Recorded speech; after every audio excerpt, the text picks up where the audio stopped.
What's up, guys? Welcome to Sports Samosa. This is your friend Kedar and I'm back again. So I know काफ़ी time से मैंने इस channel पे video नहीं डाले थे. This channel was almost dead, but today it's reborn again. तो आज से मैं NBA बास्केटबॉल रिलेटेड वीडियोस इस चैनल पे डालते ही रहूँगा, बट बाकी भी कुछ स्पोर्ट्स के रिलेटेड इंटरेस्टिंग वीडियोस मैंने प्लान किए हैं. सो विदाउट फर्दर अडू आज के इस पहले न्यू कमबैक वाले वीडियो में हम जानते हैं टॉप 10 स्टोरीज फ्रॉम 2023-24 के NBA सीजन की.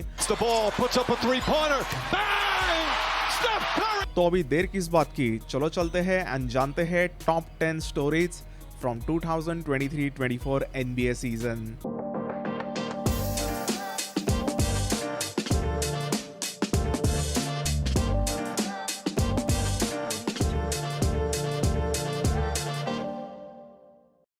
क्या स्प्लैश ब्रदर्स की गोल्डन स्टेट वॉरियर्स की डायनेस्टी खत्म हो गई है? That's one of the biggest story from this season. अभी इस सीजन के शुरुआत में वॉरियर्स ने वैसे स्टार्ट तो अच्छा किया था, बट देन क्ले थॉमसन का खराब फॉर्म और ड्रेमॉन्ड ग्रीन के कुछ बहुत ही स्टूपिड सस्पेंशंस की वजह से वॉरियर्स की सीजन की ट्रेन एकदम पटरी पे से उतर गई. वो बहुत ही इनकंसिस्टेंट खेलने लगे हैं एंड उसकी वजह से ही अभी ऐसा सवाल आ गया है, is this it? Stephen Klay के स्प्लैश ब्रदर्स प्लस ड्रेमॉन्ड, ये डायनेस्टी अभी ऑलमोस्ट 12 सालों से एनबीए में शुरू है. ये डायनेस्टी पिछले 13 सालों से एनबीए में शुरू है और उन्हीं के ज़बरदस्त परफॉर्मेंसेस की वजह से वर्ल्ड वाइड एक तरह से बास्केटबॉल और एनबीए की काफ़ी पॉपुलैरिटी बढ़ी.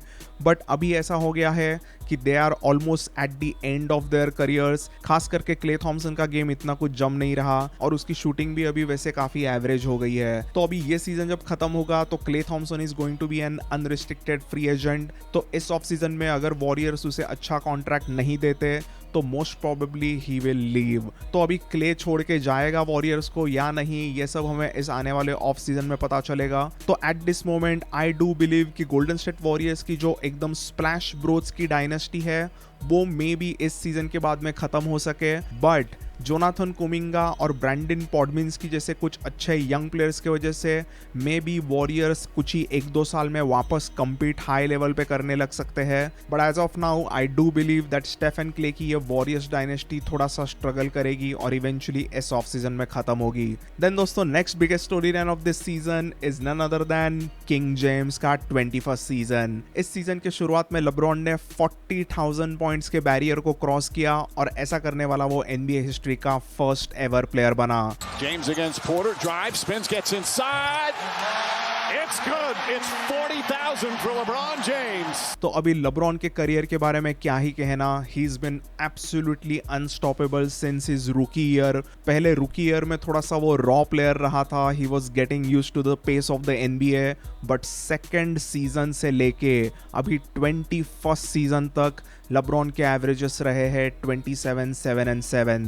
मतलब ऐसा मान लो कि लेब्रॉन 20 साल पहले एनबीए में आया और तब से आज तक वो प्राइम में ही है. तो किंग जेम्स का ये 21st सीजन काफ़ी हिस्टोरिक रहा है. उसके स्टैट्स और जिस तरीके से वो खेल रहा है वो अनबिलीवेबल है. You can just pause and read few of the stats that LeBron is averaging, जो कि एकदम उसके करियर के भी one of the best stats वो एवरेज कर रहा है. ऐसा कहना गलत नहीं होगा कि लेब्रॉन ने एक मिसाल, एक स्टैंडर्ड सेट कर दिया है एकदम ओल्ड एज में इस लेवल पे खेलने का.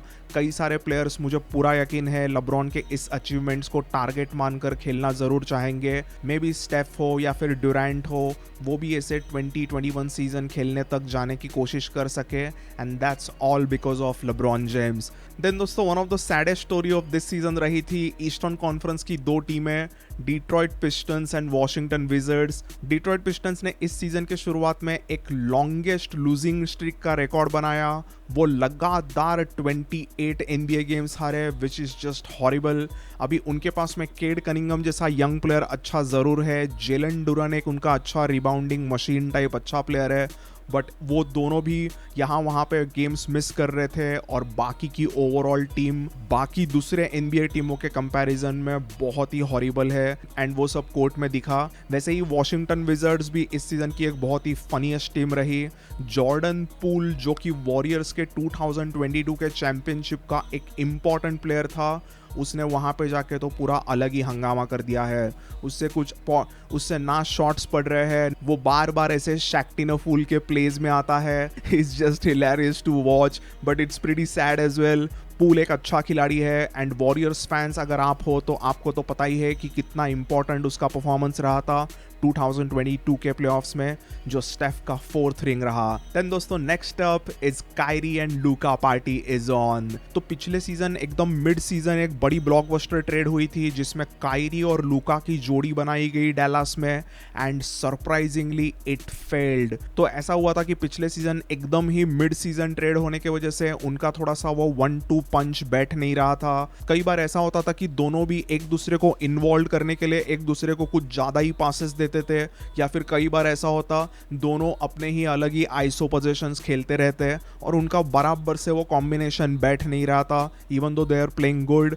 But eventually this season they just showed why they are two of the greatest players in the NBA right now. अभी लूका का लूका मैजिक तो कोई रोक ही नहीं सकता, उसके स्टैट्स आप स्क्रीन पे देख ही सकते हो, these are just insane stats there. And दूसरे तरफ एक्चुअली कायरी ने भी कुछ बहुत ही खतरनाक क्लच परफॉर्मेंसेस दिए है। सो इस सीजन एक्चुअली कायरी एक comeback player of the year भी उसे कह सकते हैं। पिछले 1-2 सीजन कायरी ऑन कोर्ट तो अच्छा खेल ही रहा था बट ऑफ द कोर्ट उसके बहुत इश्यूज चले थे। मैंने भी मेरे एक वीडियो में उसको थोड़ा क्रिटिसाइज किया था the way he was behaving off the court, but on the court Kyrie is just mesmerising.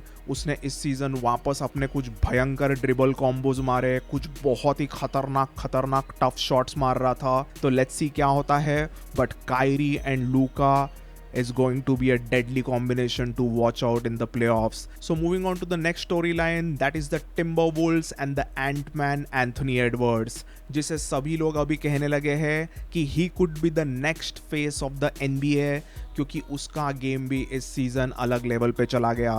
Edwards gets it back and threw it down. अभी अपने 4th सीजन में एंटमैन ने तो एक अलग ही आग लगा दी है। वो अपने तूफानी एथलेटिक डंक्स तो मारे ही जा रहा है एंड दूसरी तरफ उसकी शूटिंग भी इस सीजन काफी तगड़ी रही। टिम्बरवुल्व्स जो कि पिछले सीजन यही कुछ 9th 10th स्पॉट के यहाँ पे थी, वो इस सीजन कंसिस्टेंटली टॉप 2 सीड रहे एंड एंटमैन प्लस उनके ट्विन टॉवर्स कैट एंड गोबेट, ये टाउन्स एंड गोबेट बहुत ही तगड़े खेल रहे हैं। So they are really fun team to watch out for. और एंटमैन एक फ्यूचर का one of the faces of the NBA जरूर रहेगा। He is growing each game and he's just outstanding.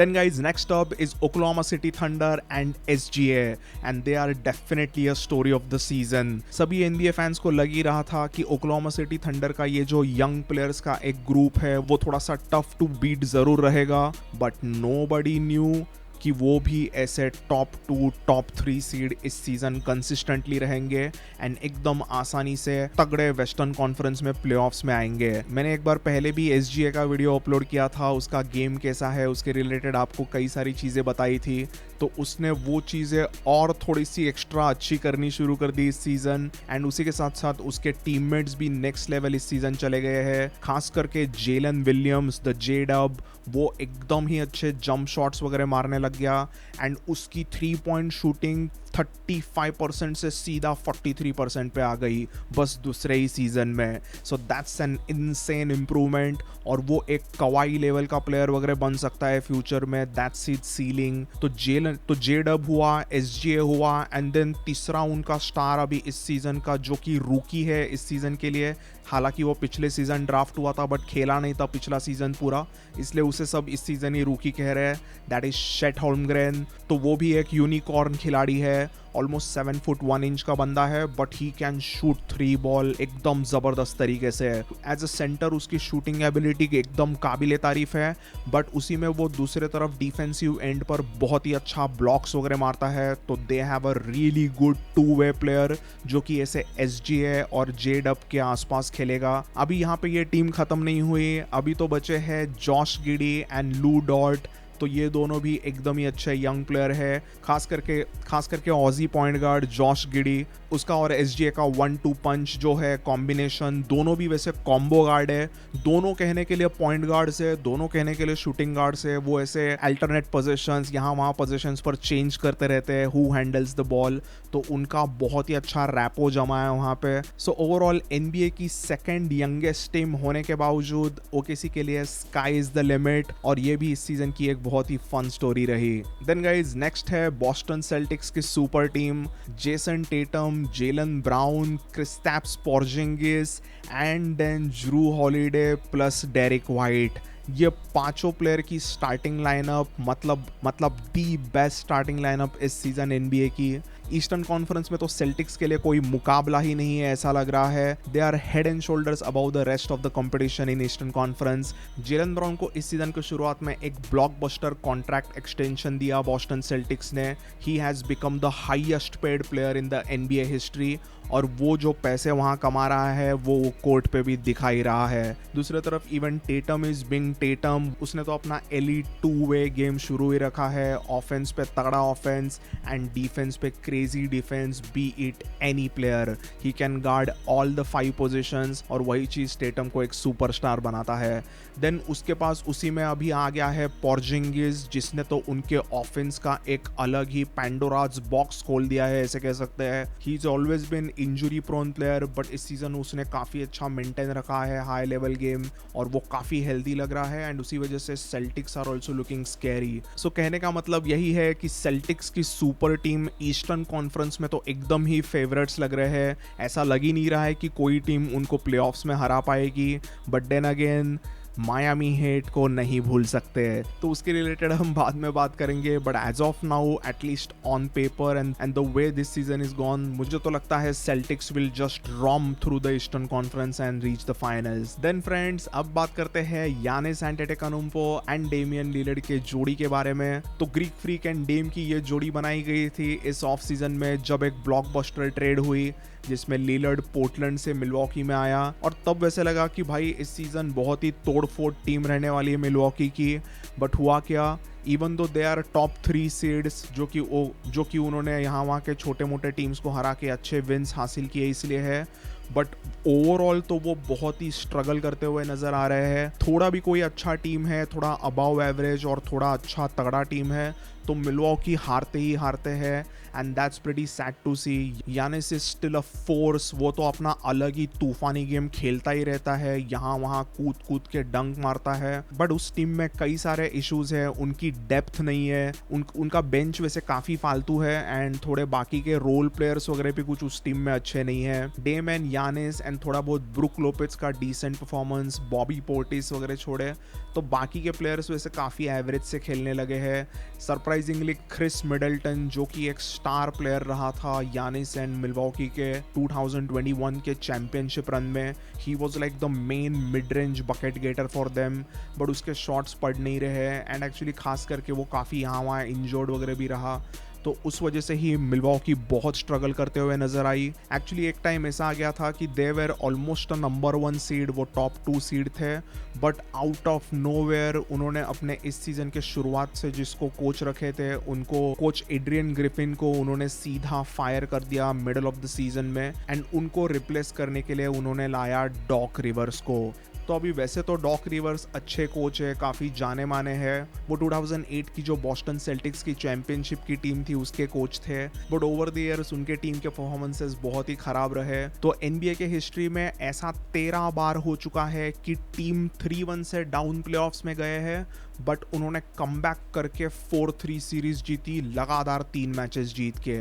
तो वैसे 13 बार हुआ है, और उसमें से 3 बार तो ये चीज़ डॉक रिवर्स के कोचिंग वाले टीम्स को सहन करनी पड़ी। डॉक रिवर्स के अलग अलग 3 टीम्स ने 3-1 लीड लिया, but they choked away the series and lost 4-3। तो ये एक बहुत ही गंदा स्टैट है कोच डॉक रिवर्स का, और उनके आने के बाद में थोड़ा सा मिलवॉकी वापस स्ट्रगल करते ही नजर आ रहे हैं, and that's actually a story of the season कि मिलवॉकी के पास ऐसा डेम एंड यानिस जैसे तगड़े प्लेयर होने के बावजूद उनकी ऐसी पतली हालत क्यों हो गई है। देन दोस्तों next up, can anyone stop sales tax and nuggets. तो हमने सेल्टिक्स की बात तो पहले की ही, कैसे वो ईस्टर्न कॉन्फ्रेंस में एकदम ही डोमिनेंट फोर्स लग रहे हैं। तो एक्चुअली वेस्टर्न कॉन्फ्रेंस में नगेट्स ऑन पेपर अगर हम विन लॉस रिकॉर्ड की बात करते हैं तो ऐसा लगता नहीं कि बहुत उन लोग के विन्स है, उनके कई सारे लॉसेस हम देख सकते हैं, बट असल में ये जो भी लॉसेस है वो विदाउट जमाल मरे कुछ आए हैं, कुछ विदाउट एरन गॉर्डन, कुछ विदाउट केसीपी, कुछ विदाउट एमपीजे, ऐसे सब वो लॉसेस है। But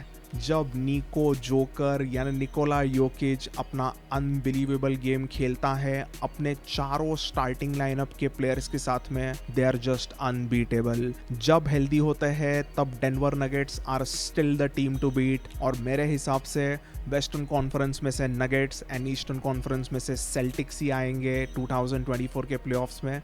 both the teams are story of the season because योकिच तो वापस MVP मोड में गया है and will get to see 3 time होने वाला जो MVP है निकोला योकिच, वो और उसकी नगेट्स आने वाले प्लेऑफ्स में क्या करते हैं। Then guys, number 1 story of this season मेरे ओपिनियन में रही है विक्टर वेम्बेन्यामा।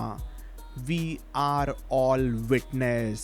वेम्बेन्यामा जो चीज़ें कोर्ट पे कर रहा है उसे मतलब कैसे ज़ुबान में लाया जाए वही मुझे नहीं समझ रहा। उसके जो भी मतलब मैंने मैचेस देखे, जो भी हाइलाइट्स को स्टडी किया ताकि मैं इस वीडियो में अच्छे से उसको आपको एक्सप्लेन करूँ, वो मतलब ज़ुबान में बताना मुश्किल है। इट्स जस्ट अनबिलीवेबल टू सी। ये बंदा 7 फुट 4 इंचेस टॉल है बट उसकी बॉडी एकदम गार्ड के तरह मूव करती है।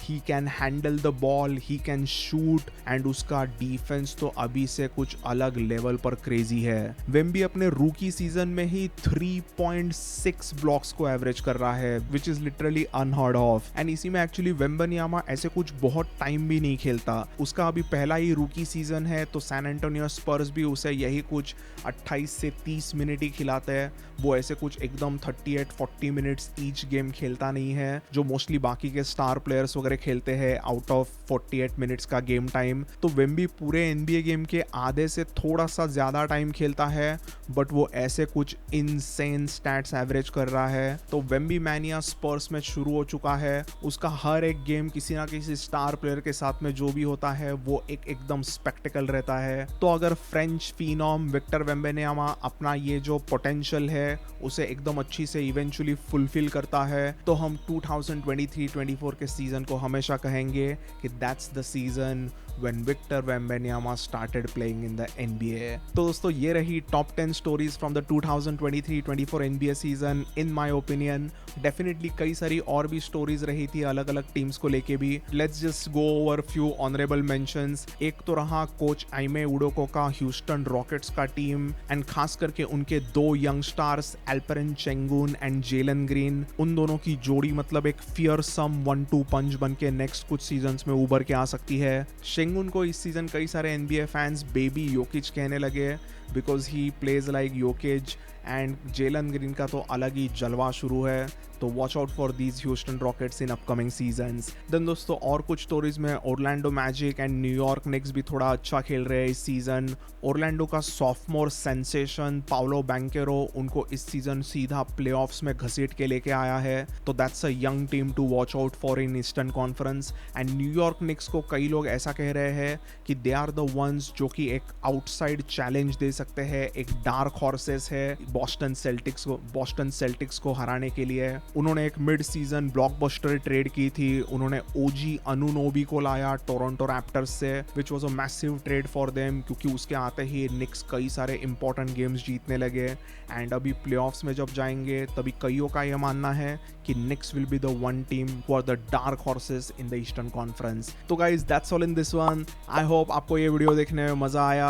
आई am back with NBA videos yet again. अभी ऐसे ही थोड़े बहुत यहाँ वहाँ पर NBA के वीडियोज में डालते ही रहूँगा बट उसी के साथ साथ मैं यहाँ वहाँ कुछ इंपॉर्टेंट अलग अलग स्पोर्ट्स के भी वीडियोज डालूंगा जो देखने में आई एम प्रीटी श्योर आपको काफ़ी मज़ा आएगा। So again thanks for watching. I will see you all in the next one.